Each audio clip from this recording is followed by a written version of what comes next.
ओम नमः शिवाय बंधुगण एक वृद्ध सागुना बुझाइला जे भाग्यर लिखन केबे लिभाई हुए नाही अर्थात आमको एही जीवन रे एवं भविष्यत जीवन रे आमर पूर्व कर्मर परिणाम भोग करिबाकू पड़िबो।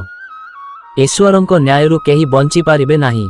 जहा भाग्य रे अछि ताहा अनिवार्य भावरे निज समय रे घटिबो।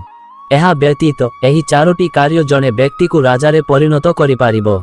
तुमे जेते गरीब हुओ देवी लक्ष्मी को असीम आशीर्वाद तुम उपरे रहिबो एवं तुमर जीवन परिवर्तन हेबो। एहा आमर प्रतिश्रुति। बंधुगण जेउ माने निज जीवन रे एही चारोटी काम करंती सेमाने केबे गरीब रहिबे नाही। तेनु आसंतु आजिर एक सुंदर कहानी आरंभ करिबा। बंधुगण प्राचीन काल रे एक वृद्ध सागुना तांको स्त्री सहित जंगल रे रहुथिले। एहा शीत राति थिला, प्रबल ठंडा पडुथिला। तापरे माई सागुना कहिला, प्रिय एही राति अतिक्रम करिबा पाई मु कोन करिबा उचित? बहुत ठंडा हेउछि। आस मोते एक कहानी कह जहा द्वारा मोते एही राति अतिक्रम करिबारे साहाय्य करिबो।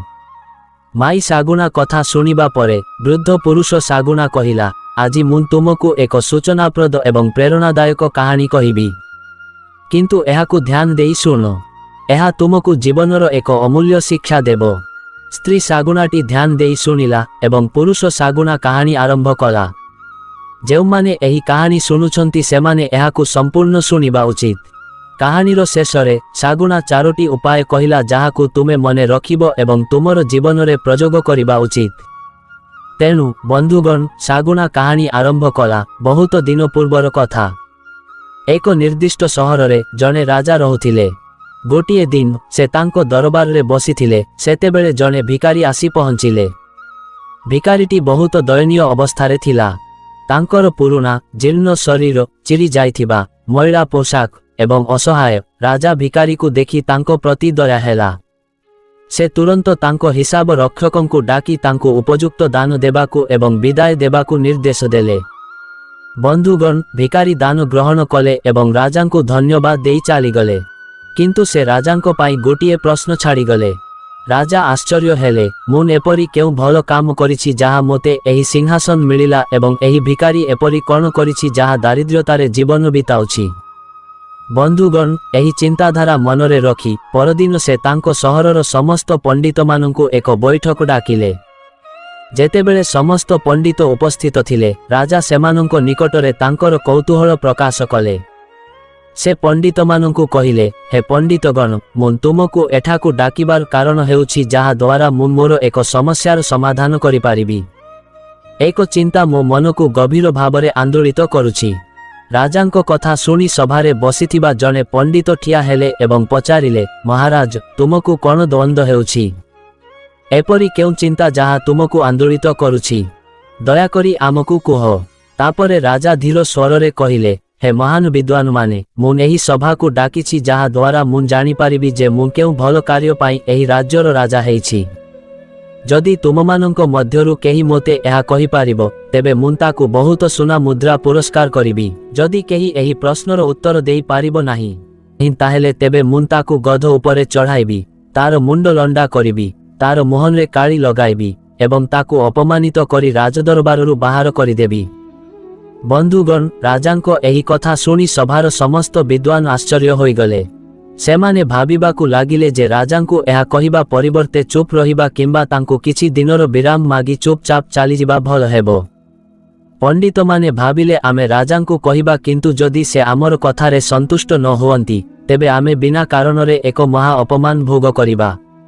बंधुगण एही चिंताधारा मनरे रखी समस्त विद्वान निज निज मध्यरे परामर्श कले। परामर्श करिबा परे समस्त पंडित राजांकु कहिले, महाराज आमे आपनंको प्रश्नर उत्तर देबु जे केउ पुण्य कार्य आपण एही राज्यर राजा हेइछंती।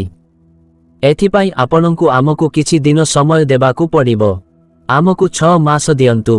6 मास परे आमे आपनंकु केउ पुण्य कार्य पाई आपनंकु एही सिंहासन मिलिछि ताहार गुप्त कथा प्रकाश करिबु। राजा कहिले, ठीक अछि, मु आपनमानंकु 6 मास समय देउछि, किंतु मने रखंतु 6 मास परे आपनंकु मोर प्रश्नर उत्तर देबाकू पड़िबो। समस्त पंडित राजांकु आश्वासना देई कहिले, महाराज आदौ चिंता करंतु नाही, 6 मास परे आमे आपनंको प्रश्नर उत्तर देबु। ବନ୍ଧୁଗଣ, ସମସ୍ତ ପଣ୍ଡିତ ରାଜାଙ୍କୁ କହିଥିଲେ, କିନ୍ତୁ ସେମାନଙ୍କ ପାଖରେ ଏପର୍ଯ୍ୟନ୍ତ କୌଣସି ଉତ୍ତର ନଥିଲା। ସେମାନେ ବାହାରକୁ ଆସି ଏହି ସମସ୍ୟାରୁ କିପରି ମୁକ୍ତି ପାଇବେ ସେ ବିଷୟରେ ଆଲୋଚନା କଲେ। ସମସ୍ତ ପଣ୍ଡିତ ନୀରବ ରହିଲେ, କେହି ସମାଧାନ ଜାଣି ନଥିଲେ। ତାପରେ ଜଣେ ପଣ୍ଡିତ କହିଲେ, ଆମର ଆହୁରି 6 ମାସ ସମୟ ଅଛି। ଆସନ୍ତୁ ସେହି 6 ମାସ ଆରାମରେ ବିତାଇବା। ସମୟ ଆସିଲେ ଦେଖିବା। ଭବିଷ୍ୟତ ବିଷୟରେ ଚିନ୍ତା କରି ବର୍ତ୍ତମାନକୁ କାହିଁକି ନଷ୍ଟ କରିବା। ସମସ୍ତେ ଏକମତ ହୋଇ ପ୍ରତିଶ୍ରୁତି ଦେଲେ ଯେ 6 ମାସ ପରେ ସେମାନେ ସମସ୍ତେ ସହର ବାହାରେ ଥିବା ପୋଖରୀ ପାଖରେ ଏକାଠି ହେବେ ଏବଂ ଯିଏ ଉତ୍ତର ପାଇବ ସେମାନେ ପରସ୍ପର ସହିତ ଏହାକୁ କହିବେ। ପରସ୍ପରକୁ ବିଦାୟ ଦେବା ପରେ ସେମାନେ ଘରକୁ ଫେରିଗଲେ ଏବଂ ନିଜ ନିଜ ଘରକାମରେ ବ୍ୟସ୍ତ ହୋଇଗଲେ। ଧୀରେ ଧୀରେ ଦିନ ମାସ ବିତିଗଲା ଏବଂ ସେହିଦିନ ଆସିଲା ଯେତେବେଳେ ରାଜାଙ୍କୁ ତାଙ୍କ ପ୍ରଶ୍ନର ଉତ୍ତର ଦେବାକୁ ପଡ଼ିବ। ପ୍ରତିଶ୍ରୁତି ଅନୁଯାୟୀ ସମସ୍ତ ପଣ୍ଡିତମାନେ ପୁଣି ଥରେ ସହର ବାହାରେ ଥିବା ପୋଖରୀ ପାଖରେ ଏକାଠି ହେଲେ। ସେମାନେ ସମସ୍ତେ ପରସ୍ପରକୁ ପଚାରିଲେ, କେହି ଉତ୍ତର ଜାଣନ୍ତି କି? ଉତ୍ତର ସମାନ ଥିଲା, ଆମେ ଏହି ପ୍ରଶ୍ନର କୌଣସି ଉତ୍ତର ପାଇଲେ ନାହିଁ। ଯେତେବେଳେ ସମସ୍ତେ ଜାଣିଲେ ଯେ ରାଜାଙ୍କ ପ୍ରଶ୍ନର ଉତ୍ତର କାହା ପାଖରେ ନାହିଁ, ସେମାନେ ଚିନ୍ତିତ ହୋଇଗଲେ ଏବଂ କ'ଣ କରିବେ ଭାବିବାକୁ ଲାଗିଲେ। ଏହି ଚିନ୍ତା ଯୋଗୁଁ ସମସ୍ତେ ଦୁଃଖିତ ହେଲେ। ଯେତେବେଳେ ସମସ୍ତ ପଣ୍ଡିତ ଚିନ୍ତାରେ ବୁଡ଼ି ରହିଥିଲେ, ସେତେବେଳେ କୌଣସି ସ୍ଥାନରୁ ଜଣେ ବୃଦ୍ଧ ବ୍ରାହ୍ମଣ ସନ୍ନ୍ୟାସୀ ସେଠାରେ ପହଞ୍ଚିଲେ ଏବଂ ଯେତେବେଳେ ସେ ସମସ୍ତ ପଣ୍ଡିତଙ୍କୁ ଚିନ୍ତାରେ ବୁଡ଼ି ରହିଥିବା ଦେଖିଲେ, ସେ ପଣ୍ଡିତମାନଙ୍କୁ ପଚାରିଲେ, ଭାଇ କ'ଣ ହେଇଛି? ତୁମେ ସମସ୍ତେ ଚିନ୍ତାରେ କାହିଁକି ବସିଛ?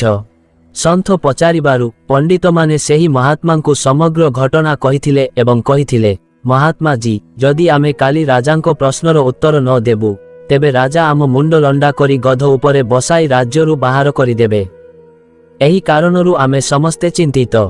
ପଣ୍ଡିତମାନଙ୍କଠାରୁ ଏହି କଥା ଶୁଣି ବୃଦ୍ଧ ବ୍ରାହ୍ମଣ କହିଲେ, ହେ ବିଦ୍ୱାନମାନେ, ତୁମେ ଏବେ ଚିନ୍ତା କରିବା ଆବଶ୍ୟକ ନାହିଁ, କାରଣ ମୁଁ ସେହି ପୁଣ୍ୟ କାର୍ଯ୍ୟଗୁଡ଼ିକୁ ଜାଣେ ଯାହା ତୁମ ସହରର ରାଜା ଶାସନ କରୁଛନ୍ତି। ଆଶ୍ଚର୍ଯ୍ୟ ହୋଇ ସମସ୍ତ ବିଦ୍ୱାନ ପଚାରିଲେ, ତୁମେ କ'ଣ ପ୍ରକୃତରେ ଜାଣିଛ ମହାତ୍ମା ଜୀ?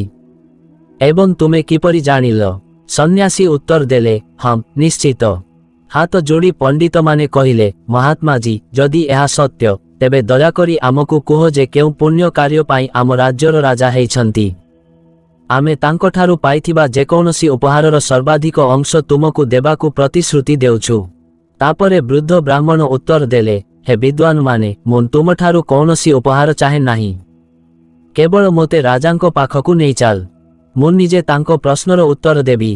ବ୍ରାହ୍ମଣଙ୍କଠାରୁ ଏହି କଥା ଶୁଣି ସମସ୍ତ ବିଦ୍ୱାନଙ୍କ ମୁହଁ ଉଜ୍ଜ୍ୱଳ ହୋଇଗଲା ଏବଂ ଅତ୍ୟନ୍ତ ଉତ୍ସାହର ସହିତ ସେମାନେ ବୃଦ୍ଧ ବ୍ରାହ୍ମଣଙ୍କୁ ରାଜାଙ୍କ ଦରବାରକୁ ନେଇଗଲେ। ସେମାନେ ବୃଦ୍ଧ ବ୍ରାହ୍ମଣଙ୍କୁ ରାଜାଙ୍କ ସହ ପରିଚୟ କରାଇଲେ ଏବଂ କହିଲେ, ରାଜା, ଏହି ବୃଦ୍ଧ ବ୍ରାହ୍ମଣ ତୁମର ପ୍ରଶ୍ନର ଉତ୍ତର ଦେବେ। ତାପରେ ରାଜା କହିଲେ, ଠିକ୍ ଅଛି, ମୁଁ କେବଳ ମୋର ପ୍ରଶ୍ନର ଉତ୍ତର ଚାହେଁ। ତୁମେ କିମ୍ବା ଏହି ମହାତ୍ମା ବ୍ରାହ୍ମଣ କେହି ଉତ୍ତର ଦେଲେ ଚଳିବ। ଏଥିରେ ମୋର କୌଣସି ଆପତ୍ତି ନାହିଁ। ମୋର କେବଳ ପ୍ରଶ୍ନର ଉତ୍ତର ଜାଣିବା ଦରକାର। ବର୍ତ୍ତମାନ ମୋତେ କୁହ, ହେ ବ୍ରାହ୍ମଣ, କେଉଁ ପୁଣ୍ୟ କାର୍ଯ୍ୟ ପାଇଁ ମୋତେ ଏହି ସିଂହାସନ ମୁଁ ପାଇଛି? ରାଜାଙ୍କ କଥା ଶୁଣି ବ୍ରାହ୍ମଣ କହିଲେ, ମହାରାଜ, ଆପଣ କ'ଣ ପ୍ରକୃତରେ ଜାଣିବାକୁ ଚାହାନ୍ତି ଯେ ଆପଣଙ୍କୁ ଏହି ସିଂହାସନ କାହିଁକି ମିଳିଛି?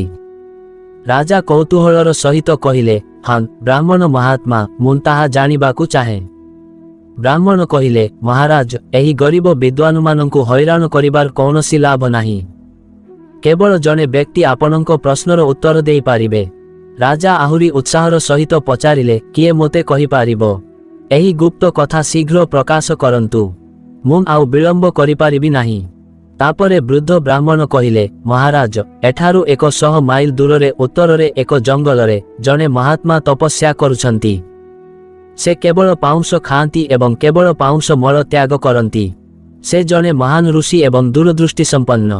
କେବଳ ସେ ହିଁ ଆପଣଙ୍କ ପ୍ରଶ୍ନର ଉତ୍ତର ଦେଇପାରିବେ। ଏହା ଶୁଣି ରାଜା ବୃଦ୍ଧ ବ୍ରାହ୍ମଣଙ୍କ କଥାରେ ବିଶ୍ୱାସ କଲେ ଏବଂ ତାଙ୍କ ରାଜ୍ୟ ତାଙ୍କ ମନ୍ତ୍ରୀମାନଙ୍କୁ ହସ୍ତାନ୍ତର କଲେ ଏବଂ ସେହି ମହାତ୍ମାଙ୍କ ସନ୍ଧାନରେ ବାହାରିଲେ। ରାଜା ଋଷି ଏକ ଅଜଣା ଜଙ୍ଗଲରେ ରହୁଥିଲେ, କେବଳ ପାଉଁଶ ଖାଉଥିଲେ। ଅନେକ ଦିନର ଯାତ୍ରା ପରେ ରାଜା ଶେଷରେ ସେହି ଜଙ୍ଗଲରେ ପହଞ୍ଚିଲେ ଯେଉଁଠାରେ ମହାତ୍ମା ତପସ୍ୟା କରୁଥିଲେ। ତାପରେ ରାଜା ହାତ ଯୋଡ଼ି ମହାତ୍ମାଙ୍କୁ ପରିକ୍ରମା କଲେ ଏବଂ ହାତ ଯୋଡ଼ି ତାଙ୍କ ସମ୍ମୁଖରେ ଠିଆ ହେଲେ। ତାପରେ 2 ଘଣ୍ଟା ପରେ ମହାତ୍ମାଙ୍କ ଧ୍ୟାନ ଭାଙ୍ଗିଗଲା। ଯେତେବେଳେ ସେ ରାଜାଙ୍କୁ ତାଙ୍କ ସମ୍ମୁଖରେ ହାତ ଯୋଡ଼ି ଠିଆ ହୋଇଥିବାର ଦେଖିଲେ, ମହାତ୍ମା ପଚାରିଲେ, ହେ ଯୁବକ, ତୁମେ କିଏ? ତୁମେ ଜଣେ ରାଜା ପରି ଦେଖାଯାଉଛ। ତେବେ ଏହି ନିର୍ଜନ ଜଙ୍ଗଲରେ ତୁମେ କ'ଣ କରୁଛ? ରାଜା ମହାତ୍ମାଙ୍କୁ ନିଜର ପରିଚୟ ଦେଲେ ଏବଂ ସେଠାକୁ ଆସିବାର କାରଣ ବୁଝାଇଲେ। ମହାତ୍ମା ଉତ୍ତର ଦେଲେ, ମୁଁ ଏପର୍ଯ୍ୟନ୍ତ ତୁମର ପ୍ରଶ୍ନର ଉତ୍ତର ଦେଇପାରିବି ନାହିଁ। ତଥାପି ଏଠାରୁ 50 ମାଇଲ ଉତ୍ତରରେ ଆଉ ଜଣେ ମହାତ୍ମା ତପସ୍ୟା କରୁଛନ୍ତି। ସେ ଅଗ୍ନି ଖାଇ ବଞ୍ଚି ପାରନ୍ତି ଏବଂ ଅଗ୍ନି ତାଙ୍କ ଜୀବନ। ତାଙ୍କ ପାଖକୁ ଯାଅ, ସେ ନିଶ୍ଚିତ ଭାବରେ ତୁମର ପ୍ରଶ୍ନର ଉତ୍ତର ଦେବେ। ମହାତ୍ମାଙ୍କଠାରୁ ଏହି କଥା ଶୁଣି ରାଜା କ୍ଷଣିକ ପାଇଁ ଟିକିଏ ନିରାଶ ହେଲେ, କିନ୍ତୁ ତାପରେ ନୂତନ ଉତ୍ସାହ ସହିତ ସେ ମହାତ୍ମାଙ୍କ ଦ୍ୱାରା ସୂଚିତ ପଥ ଦେଇ ସାଧୁଙ୍କ ସନ୍ଧାନରେ ବାହାରି ପଡ଼ିଲେ।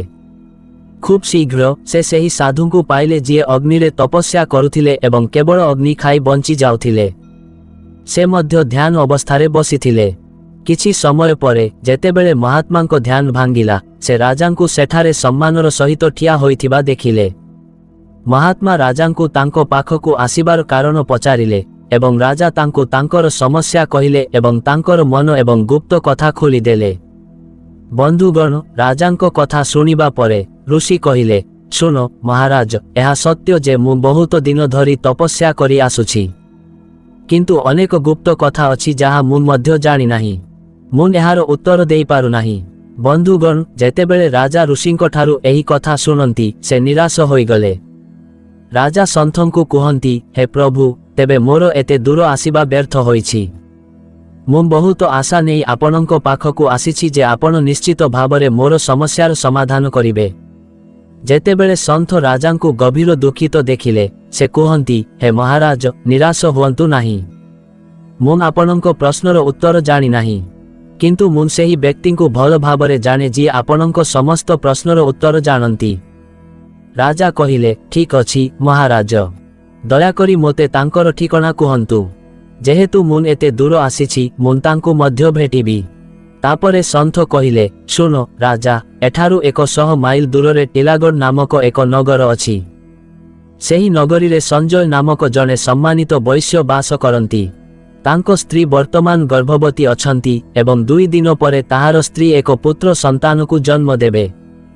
ତାପରେ ସନ୍ଥ କହିଲେ, ବୈଶ୍ୟଙ୍କ ଘରେ ଏକ ପୁତ୍ର ଜନ୍ମ ହେବ, କିନ୍ତୁ ଶିଶୁ ପୁତ୍ରଟି କେବଳ କିଛି ଘଣ୍ଟା ପାଇଁ ଜୀବିତ ରହିବ। ଯେତେବେଳେ ସେ କିଛି ଘଣ୍ଟା ପରେ ମୃତ୍ୟୁବରଣ କରିବେ, ବୈଶ୍ୟ ତାଙ୍କୁ ଶ୍ମଶାନର ମାଟିରେ କବର ଦେବେ। ଯେତେବେଳେ ସେ ତାଙ୍କ ପୁତ୍ରକୁ କବର ଦେଇ ଫେରିବେ, ତୁମେ ମୃତ ଶିଶୁର ଶରୀରକୁ ମାଟିରୁ ଖୋଳି ସେହି ମୃତ ଶିଶୁକୁ ତୁମର ପ୍ରଶ୍ନ ପଚାରିବ। ତୁମେ ନିଶ୍ଚିତ ଭାବରେ ଉତ୍ତର ପାଇବ। ରାଜା ଆଶ୍ଚର୍ଯ୍ୟ ହୋଇଗଲେ ଏବଂ ସନ୍ଥଙ୍କୁ ଧନ୍ୟବାଦ ଦେଲେ, ତାଙ୍କଠାରୁ ବିଦାୟ ନେଲେ ଏବଂ ଆଗକୁ ବଢ଼ିଲେ। ବାଟରେ ସେ ସନ୍ଥଙ୍କ ଦ୍ୱାରା ସୂଚିତ ଟିଲାଗଡ଼ ନଗରୀରେ ପହଞ୍ଚିଲେ। ସେ ବୈଶ୍ୟଙ୍କ ଘର ପାଇଲେ ଏବଂ ତାଙ୍କ ଘର ପାଖରେ ଏକ ମଞ୍ଚ ଉପରେ ବସିଲେ। କିଛି ସମୟ ପରେ ବୈଶ୍ୟ ତାଙ୍କ ଘରୁ ବାହାରି ଆସିଲେ ଏବଂ ବାହାରେ ବସିଥିବା ଜଣେ ଅଜଣା ବ୍ୟକ୍ତିଙ୍କୁ ଦେଖି ରାଜାଙ୍କୁ ପଚାରିଲେ, ବନ୍ଧୁ, ତୁମେ କିଏ ଏବଂ ତୁମେ ଏଠାରେ କାହାକୁ ଅପେକ୍ଷା କରିଛ? ରାଜା ଉତ୍ତର ଦେଲେ, ମୁଁ ସେହି ଛୋଟ ଅତିଥି ପାଇଁ ଅପେକ୍ଷା କରିଛି ଯିଏ ଶୀଘ୍ର ତୁମ ସ୍ତ୍ରୀଙ୍କ ଗର୍ଭରୁ ପୁତ୍ର ଶିଶୁ ଜନ୍ମ ହେବ। ଅଜଣା ବ୍ୟକ୍ତିଙ୍କ ଠାରୁ ଏହି କଥା ଶୁଣି ବୈଶ୍ୟ ଆଶ୍ଚର୍ଯ୍ୟ ହୋଇଗଲେ। ଏହି କଥା ଶୁଣି ବୈଶ୍ୟ ରାଜାଙ୍କୁ ପଚାରିଲେ, ତୁମେ କିପରି ଜାଣିଲ ଯେ ମୋ ସ୍ତ୍ରୀ ଗର୍ଭବତୀ? ରାଜା ଉତ୍ତର ଦେଲେ, ଏଥିରେ ଆଶ୍ଚର୍ଯ୍ୟ ହେବାର କିଛି ନାହିଁ। ଜଣେ ମୁନି ମୋତେ ଏହା କହିଥିଲେ। ସେ ଏହା ମଧ୍ୟ କହିଥିଲେ ଯେ ତୁମ ସ୍ତ୍ରୀଙ୍କ ଗର୍ଭରୁ ଜନ୍ମିତ ସନ୍ତାନ ଏକ ସୁନ୍ଦର ପୁଅ ହେବ। ଏହା ଶୁଣି ବୈଶ୍ୟ ରାଜାଙ୍କୁ ପଚାରିଲେ, ସନ୍ତାନ ସୁସ୍ଥ ଜନ୍ମ ହେବ କି ନାହିଁ? ରାଜା ଉତ୍ତର ଦେଲେ, ହଁ ଭାଇ, ସେ ବହୁତ ସୁସ୍ଥ ଜନ୍ମ ହେବ, କିନ୍ତୁ ସେ କେବଳ କିଛି ଘଣ୍ଟା ପାଇଁ ବଞ୍ଚିବ। ପରେ ସେ ମୃତ୍ୟୁବରଣ କରିବ। ଏହା ପ୍ରକୃତିର ନିୟମ। ଏହି ଦୁଃଖଦ କଥା ଶୁଣି ବୈଶ୍ୟ ଭୟଭୀତ ସ୍ୱରରେ କହିଲେ, ଭାଇ, ମୋତେ ଆଶୀର୍ବାଦ କର। ଯଦି ସେ ଜନ୍ମ ପରେ ମୃତ୍ୟୁବରଣ କରେ, ତେବେ ଏହା ମୋ ପାଇଁ ଏକ ଆଘାତଠାରୁ କମ୍ ହେବ ନାହିଁ। ରାଜା ଆହୁରି କହିଲେ, ଭାଇ, ମୁଁ ଏବେ ତୁମକୁ ସତ୍ୟ କହିସାରିଛି।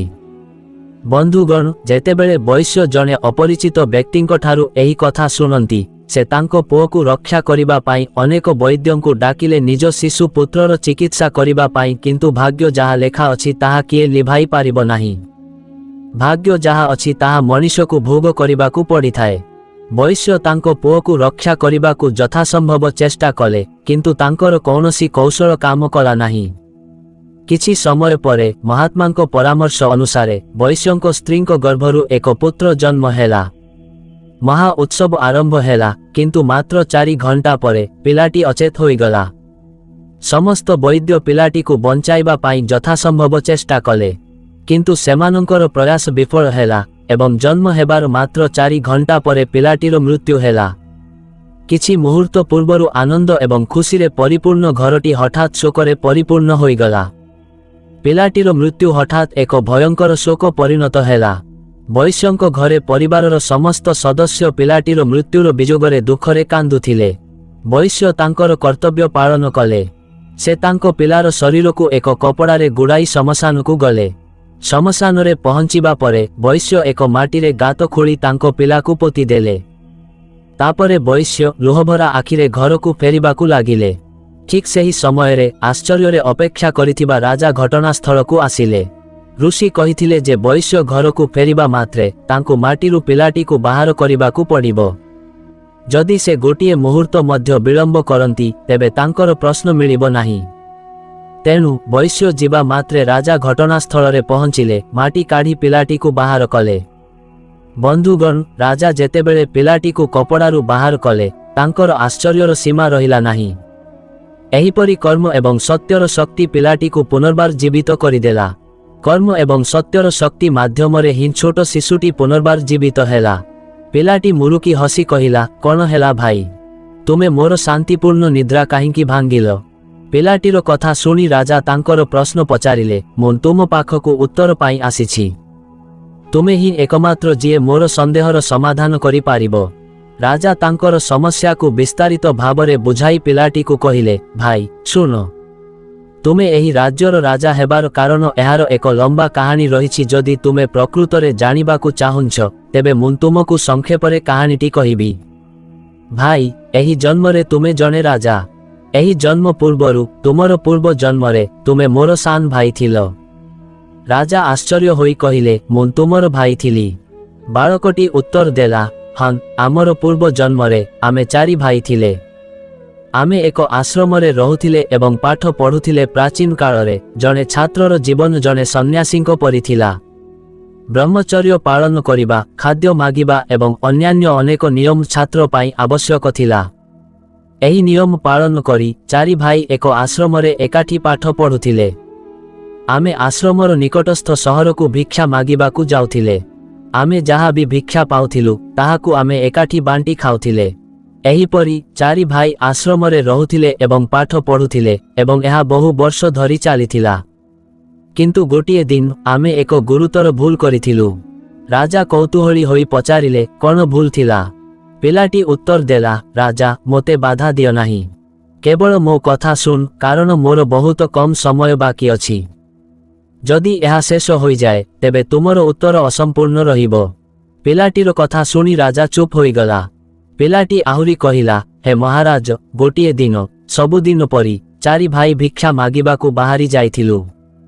ଆମେ ଅନେକ ଘରକୁ ଯାଇ ଭିକ୍ଷା ମାଗିଥିଲୁ, କିନ୍ତୁ ଆମେ କୌଣସି ଦ୍ୱାରରୁ ଗୋଟିଏ ବି ଖାଦ୍ୟ ଜିନିଷ ପାଇଲୁ ନାହିଁ। ସେହି ଦିନ ଆମେ 4 ଭାଇ ଖାଲି ହାତରେ ଆଶ୍ରମକୁ ଫେରିଲୁ, କାରଣ ଆମ ମଧ୍ୟରୁ କାହାକୁ ଭିକ୍ଷା ମିଳିନଥିଲା। ସେଥିପାଇଁ ଆମେ ସେହି ରାତିରେ ଉପାସରେ ସମୟ ବିତାଇଲୁ। ତାପରେ ପରଦିନ ମଧ୍ୟ ଆମେ 4 ଭାଇଙ୍କ ସହିତ ସମାନ ଘଟଣା ଘଟିଲା।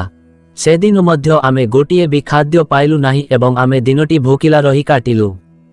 କୌଣସି ଗୃହକର୍ତ୍ତା ଆମକୁ ଭିକ୍ଷା ଦେଇ ନଥିଲେ, ବରଂ ସେମାନେ ଆମକୁ ଗାଳି ଦେଇ କହିଲେ ଯେ ଏତେ ଯବାନ ଯୁବକ ହେବା ସତ୍ତ୍ୱେ କିଛି କାମ କରି ରୋଜଗାର କରି ଖାଇପାରିବ, ତୁମେ ଏହି ବୟସରେ ଭିକ୍ଷା ମାଗୁଛ, ତୁମକୁ ଟିକିଏ ଲଜ୍ଜା ଲାଗୁନାହିଁ? ସେହି ଗୃହକର୍ତ୍ତାଙ୍କ ଅପମାନଜନକ କଥା ଶୁଣି ଆମେ 3 ଭାଇ ଲଜ୍ଜାରେ ମୁଣ୍ଡ ନଇଁ ଲଜ୍ଜିତ ହୋଇ ସେହି ଦିନଠାରୁ ଆମେ ଆଉ ଭିକ୍ଷା ମାଗିବାକୁ ଯାଇନଥିଲୁ। କିନ୍ତୁ ତୁମେ ଏହାକୁ ଗ୍ରହଣ କରିବ ନାହିଁ। ତୁମେ କହୁଛ ଏକ ବ୍ରହ୍ମଚାରୀ କିପରି ଲଜ୍ଜିତ ହୋଇପାରେ? ଏହି ଲଜ୍ଜା ହଟାଇବା ପାଇଁ ଯେ ଆଶ୍ରମର ଗୁରୁ ଆମକୁ ଭିକ୍ଷା ଆଣିବାକୁ କୁହନ୍ତି, ଯାହା ଫଳରେ ଭବିଷ୍ୟତରେ ବ୍ରହ୍ମଚାରୀ ନିଃସ୍ୱାର୍ଥପର ଆତ୍ମା ସହିତ ଦାନ କାର୍ଯ୍ୟ କରିପାରିବ। ତାଙ୍କ ମନରୁ ଉଚ୍ଚ ନୀଚ, ଜାତି କିମ୍ବା ଛୋଟ ବଡ଼ର ପାର୍ଥକ୍ୟ ଉଭାନ ହେଇଯାଉ ଏବଂ ସେ ସମସ୍ତଙ୍କୁ ସମାନ ଦୃଷ୍ଟିରୁ ଦେଖନ୍ତୁ। ତାଙ୍କ ପାଇଁ କେହି ଛୋଟ କିମ୍ବା ବଡ଼ ନୁହନ୍ତି, ସମସ୍ତ ମଣିଷ ଜାତି ସମାନ। ଏହି ଭାବନା ତାଙ୍କ ଭିତରେ ସ୍ଥାପିତ ହେବା ଉଚିତ। ସେଥିପାଇଁ ଜଣେ ସନ୍ନ୍ୟାସୀଙ୍କ ପାଇଁ ଭିକ୍ଷା ମାଗିବା ଏତେ ଗୁରୁତ୍ୱପୂର୍ଣ୍ଣ। କେବଳ ସେତେବେଳେ ଭିତରୁ ଭେଦଭାବର ଭାବନା ଉଭା ହୁଏ। ତେଣୁ ସେହି ଦିନ ତୁମେ ଏକା ଭିକ୍ଷା ମାଗିବାକୁ ବାହାରିଗଲ। ଯେତେବେଳେ ତୁମେ ଫେରିଲ, ତୁମର ବ୍ୟାଗରେ 4ଟି ରୁଟି ତିଆରି କରିବା ପାଇଁ ଯଥେଷ୍ଟ ଅଟା ଥିଲା। ଆମେ 3 ଭାଇ ତୁମେ ଆଣିଥିବା ଅଟାରୁ 4ଟି ରୁଟି ତିଆରି କରି ନିଜ ନିଜ ମଧ୍ୟରେ ବାଣ୍ଟିବାକୁ ଆରମ୍ଭ କଲୁ। ଆମେ 3 ଦିନ ଧରି ଭୋକରେ ଥିଲୁ ଏବଂ ଯଥା ଶୀଘ୍ର ଆମର ଭୋକ ମେଣ୍ଟାଇବାକୁ ଚାହୁଁଥିଲୁ। ଆମେ ଖାଇବାକୁ ଯାଉଥିଲୁ, ଜଣେ ବୃଦ୍ଧ ବ୍ରାହ୍ମଣ ଆମ ପାଖକୁ ଆସି ଖାଦ୍ୟ ମାଗିଲେ। ଆମ ହାତରେ ଖାଦ୍ୟର ପାତ୍ର ଦେଖି ସେ ଆମକୁ ଆମ ଖାଦ୍ୟରୁ ଟିକେ ଦେବାକୁ ଅନୁରୋଧ କଲେ। କାରଣ ଆମେ ବହୁତ ଭୋକରେ ଥିଲୁ, ବୃଦ୍ଧ ବ୍ରାହ୍ମଣ ଖାଦ୍ୟ ମାଗୁଥିଲେ। ଏହା ଶୁଣି ଆମର ବଡ଼ ଭାଇ ବୃଦ୍ଧ ବ୍ରାହ୍ମଣଙ୍କୁ କହିଲେ, ହେ ପ୍ରଭୁ ବ୍ରାହ୍ମଣ, ଆପଣ କେଉଁଠାରୁ ଆସିଛନ୍ତି? ଆମେ 3 ଦିନ ଧରି ଭୋକରେ ଅଛୁ। ଆଜି ଆମେ କଷ୍ଟରେ ଗୋଟିଏ ରୁଟି ପାଇଲୁ ଏବଂ ଆପଣ ମୋତେ ସେଥିରୁ କିଛି ଦେବାକୁ କହୁଛନ୍ତି। ଯଦି ମୁଁ ଆପଣଙ୍କୁ ମୋର ରୁଟି ଦେବି, ମୁଁ କ'ଣ ପାଉଁଶ ଖାଇବି? ଏହା କହି ଆମର ବଡ଼ ଭାଇ ତାଙ୍କ ରୁଟି ଖାଇଲେ। ବୃଦ୍ଧ ବ୍ରାହ୍ମଣ ଚାହିଁ ରହିଲେ। ତାପରେ ବୃଦ୍ଧ ବ୍ରାହ୍ମଣ ଆମର ଅନ୍ୟ ଭାଇଙ୍କୁ ତାଙ୍କ ଖାଦ୍ୟରୁ କିଛି ଦେବାକୁ ଅନୁରୋଧ କଲେ। ଆମର ଦ୍ୱିତୀୟ ଭାଇ ବୃଦ୍ଧ ବ୍ରାହ୍ମଣଙ୍କୁ କହିଲେ, ହେ ବ୍ରାହ୍ମଣ, ଯଦି ମୁଁ ଆପଣଙ୍କୁ ମୋର ଖାଦ୍ୟ ଦିଏ, ତେବେ ମୁଁ କ'ଣ ଚୁଲିର ନିଆଁ ଖାଇବି? ଏହା କହି ସେ ତାଙ୍କ ରୁଟି ଖାଇଲେ। ଆମ 2 ଭାଇଙ୍କ ଦ୍ୱାରା ନିରାଶ ହୋଇ ବୃଦ୍ଧ ବ୍ରାହ୍ମଣ ମୋ ପାଖକୁ ଆସିଲେ। ମୁଁ ମୋ 2 ଭାଇଙ୍କ ପରି ତାଙ୍କୁ ଏକ ସ୍ପଷ୍ଟ ଉତ୍ତର ଦେଇଥିଲି, ହେ ପ୍ରଭୁ ବ୍ରାହ୍ମଣ, ଯଦି ମୁଁ ତୁମକୁ ମୋର ଖାଦ୍ୟରୁ ଖାଦ୍ୟ ଦେବି, କିଏ ଜାଣେ ମୁଁ ବଞ୍ଚିବି କି ମରିବି? ଏହା କହି ମୁଁ ମଧ୍ୟ ମୋର ରୁଟି ଖାଇଲି। ଆମ 3 ଜଣଙ୍କ ଦ୍ୱାରା ନିରାଶ ହୋଇ ବୃଦ୍ଧ ବ୍ରାହ୍ମଣ ଶେଷରେ ତୁମ ପାଖକୁ ଆସିଲେ। ତୁମ ଆଡ଼କୁ ଚାହିଁଲେ, ଆଶା କଲେ ଯେ ତୁମେ ତାଙ୍କୁ ତୁମର କିଛି ଖାଦ୍ୟ ପ୍ରଦାନ କରିବ। ଯେତେବେଳେ ବ୍ରାହ୍ମଣ ତୁମ ପାଖକୁ ଆସିଲେ, ତୁମେ, ହେ ବ୍ରାହ୍ମଣ ଅତିଥି, କହି ବିନା ଦ୍ୱିଧାରେ ତାକୁ ତୁମର ଅଂଶ ରୁଟି ଦେଇଦେଲ। ତୁମେ ମଧ୍ୟ କ୍ଷମା ମାଗି କହିଲ, ହେ ବ୍ରାହ୍ମଣ ଅତିଥି, ଆଜି ମୋ ପାଖରେ କେବଳ ଗୋଟିଏ ରୁଟି ଅଛି। ଦୟାକରି ଏହି ଗୋଟିଏ ରୁଟି ସହିତ ତୁମର ଭୋକ ମେଣ୍ଟାଅ। ଯଦି ତୁମେ ପୁଣି କେବେ ଆମକୁ ଦେଖା କର, ତେବେ ମୁଁ ନିଶ୍ଚିତ ଭାବରେ ତୁମକୁ ଅଧିକ ଆତିଥ୍ୟ କରିବି। ତେଣୁ ହେ ମହାରାଜ, ସେବେଠାରୁ ଆମେ ସମସ୍ତ ଭାଇମାନେ ଆମର ପୂର୍ବ ଜନ୍ମରେ କରିଥିବା କର୍ମର ଫଳ ଭୋଗୁଛୁ। ଏହା କହି ପିଲାଟି କିଛି ସମୟ ପାଇଁ ଅଟକିଗଲା ଏବଂ ତାପରେ କହିଲା, ହେ ମହାରାଜ, ସେହି ବୃଦ୍ଧ ବ୍ରାହ୍ମଣ ଯିଏ ତୁମକୁ ପ୍ରଥମ ଋଷିଙ୍କ ପାଖକୁ ଯାଇ ତୁମର ପ୍ରଶ୍ନର ଉତ୍ତର ଖୋଜିବାକୁ କହିଥିଲେ, ମୁଁ ସେହି ବ୍ରାହ୍ମଣ ଯିଏ ଆମ ପୂର୍ବ ଜନ୍ମରେ ଆମ ପାଖକୁ ଖାଦ୍ୟ ମାଗିବାକୁ ଆସିଥିଲେ। ସେହି ପ୍ରଥମ ଋଷି ଯିଏ କେବଳ ପାଉଁଶ ଖାଆନ୍ତି, ସେ ସେହି ସମୟର ଆମର ବଡ଼ ଭାଇ। ସେ ବ୍ରାହ୍ମଣଙ୍କୁ କହିଲେ, ଯଦି ମୁଁ ତୁମକୁ ରୁଟି ଦେବି, ତେବେ ମୁଁ କ'ଣ ପାଉଁଶ ଖାଇବି? ତେଣୁ ବ୍ରାହ୍ମଣଙ୍କ ଅନୁସାରେ ସେମାନେ କେବଳ ପାଉଁଶ ଖାଇ ବଞ୍ଚିଥାନ୍ତି।